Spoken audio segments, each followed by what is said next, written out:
Hi guys, welcome back to my channel. So I have a really fun recipe for you. This is going to be a copycat version of the Starbucks Cranberry Bliss bars.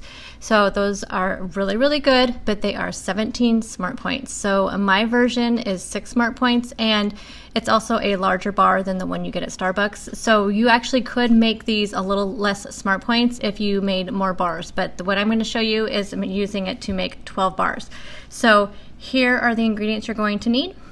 2 cups of all-purpose flour, 2 eggs, 2/3 of a cup of the Truvia brown sugar blend, 3/4 of a cup of the Stevia baking blend, 1 teaspoon of orange extract, 1 teaspoon of vanilla extract, 1 teaspoon of orange zest, 1 teaspoon of baking powder, 1 teaspoon of ground ginger, a 1/2 teaspoon of sea salt, a 1/4 cup of light butter. I use the I Can't Believe It's Not Butter Light, a 1/2 cup of unsweetened applesauce, a 1/2 cup of white chocolate chips, and 3/4 cup of fresh cranberries that you have chopped up and tossed in a little bit of stevia.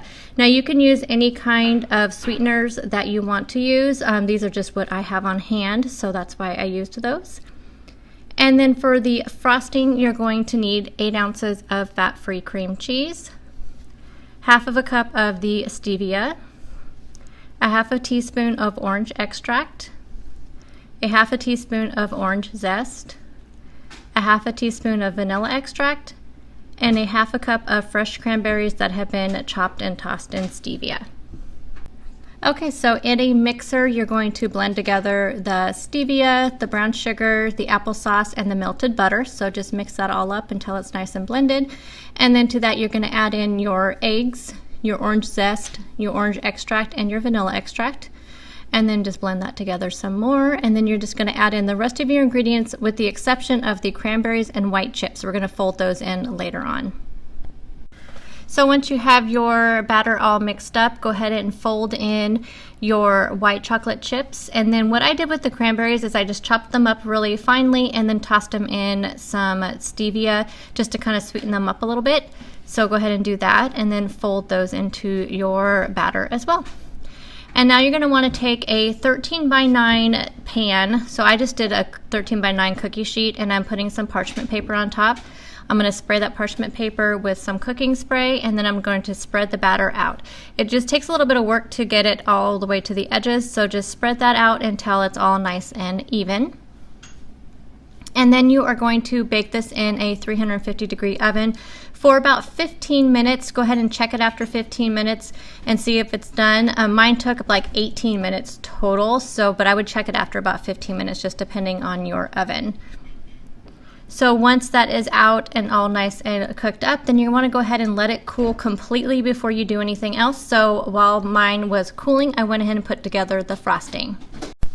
So to put together the frosting, you're going to add in your fat-free cream cheese, your stevia, your orange extract, your orange zest, and your vanilla extract. And you're going to mix that all together.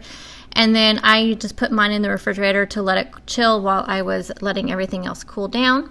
And so then for the cranberries that go on top, I just did the same thing as I did the other ones. I just chopped them up really finely and tossed them in some stevia. So once your bars are nice and cool, then go ahead and just spread your frosting on top of that and then just sprinkle the cranberries all over the top of that. And then I went ahead and chilled this overnight. I just figured it would be good because the cream cheese is kind of soft. So I went ahead and put it in the refrigerator overnight.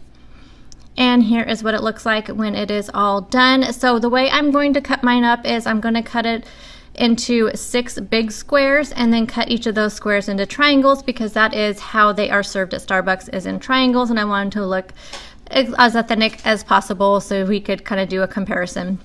As you can see here, they look really similar to the Starbucks one. I will have a picture of the Starbucks one up on the screen too so you can kind of see how they look. And if you've never tried one before, they are really good. These turned out really, really well. I am very proud of this recipe. I feel like it tastes really similar and is only 6 smart points for this very large bar. So if you guys try this recipe, let me know and tag me on social media. And I will have the recipe listed out down below in the description box. And if you have any questions about anything, just let me know. So thank you so much for watching, and I'll see you in the next video. Bye guys. We get lost, we can get high. Because me gone, I feel alive anywhere.